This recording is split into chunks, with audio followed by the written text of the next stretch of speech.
Αναγκαστικά θα πρέπει να περιορίσει ή αναγκαστικά περιορίζεται όσον αφορά τη δράση του με το φαγητό.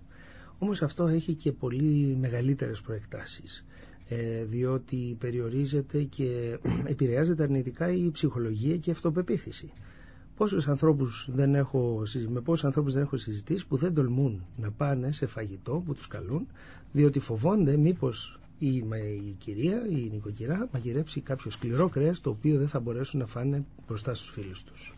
Ή κάποιοι άλλοι όπου έχουν μια οντοστοιχεία ή κάποια δόντια που τέλος πάντων δεν είναι ισχυρά και δεν τολμούν να μιλήσουν στην παρέα.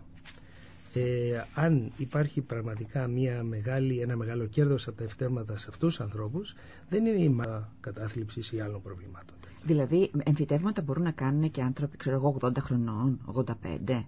Φτάνει να μην έχουν χάσει βέβαια όλους τα δόντια προφανώς. Όταν ήμουν στην Αμερική, μιλάμε πριν αρκετά χρόνια που τα ευτεύματα ήταν στην αρχή, είχε έρθει μια κυρία 92 ετών και ζητούσε ευτεύματα και όλα πήγαν πάρα πολύ καλά.